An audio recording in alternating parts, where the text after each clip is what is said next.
Abu Huraira related that the Prophet said, "The least punished of the dwellers of hell will have upon him 2 shoes, from which his brain will boil." In a narration having the same chain of narrators, the Messenger of Allah said, "Had you known what I know, you would have laughed only a little, and you would have cried much." Anas related that the Messenger of Allah said, "By the one who has my soul of Muhammad in his hand, had you seen what I saw, you would have cried much, and you would have laughed only a little." They said, "O Messenger of Allah, and what did you see?" He said, "I saw paradise and hell." And Ahmad related it from the hadith of Shu'bah from Anas that the Messenger of Allah said, "Were you to know what I know, you would laugh only a little, and you would cry much." Anas ibn related that the Prophet said to Gabriel, "Why is it that I have never seen Mikael laughing?" Gabriel said, "He has not laughed since the HellFire was created." The HellFire complained to its Lord that it was eating itself up.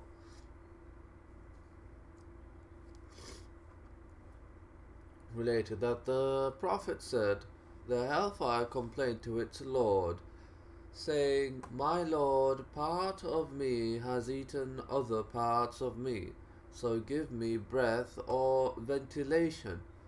He gave it permission to breathe or give vent twice every year. The coldest thing you will find is the bitter cold of hell, and the most intense heat you will find is the heat of hell."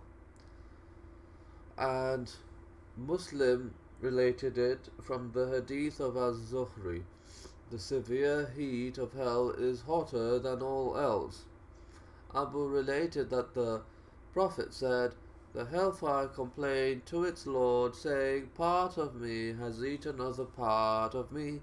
He gave it permission to give vent twice, to give vent in the winter, and to give vent in the summer. And the most extreme heat is the extreme heat of hell."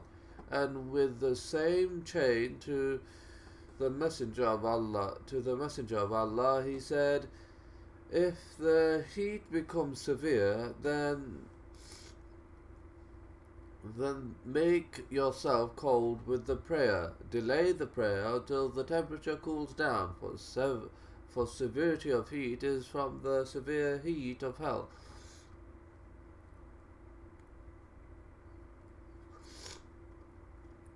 Allah said, "It will be said to the disbelievers, depart you to that which you used to deny, depart you to a shadow of hellfire, smoke ascending in 3 columns, neither shady nor of any use against the fierce flame of the fire. Verily it hell throws sparks huge, as a thought of a huge log of wood, as if they were yellow camels or bundles of ropes.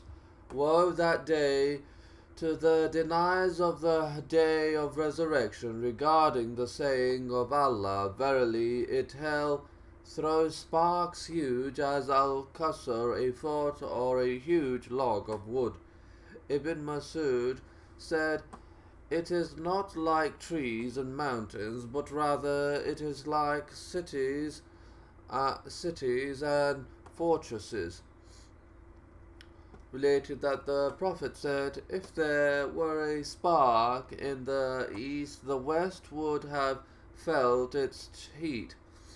When the richest and most comfortable of people in the world from the dwellers of the hellfire is dipped into it, he will forget all of the delights he tasted, and when the most poor and afflicted of people in the world from the dwellers of paradise enters paradise, he will forget all of the affliction that he tasted." reported that the Messenger of Allah said, "The most rich and comfortable of people in the world, who also is from the dwellers of the hellfire, will be brought on the day of resurrection, and he will be dipped once in the hellfire. Then it will be said to him, O son of Adam, have you ever seen delight? Have blessings ever passed by you?" He will say, "No, by Allah, O my Lord." Then the most poor and afflicted of people in the world, who is from the inhabitants of paradise, will be brought, and he will be once in paradise. Then it will be said to him, "O son,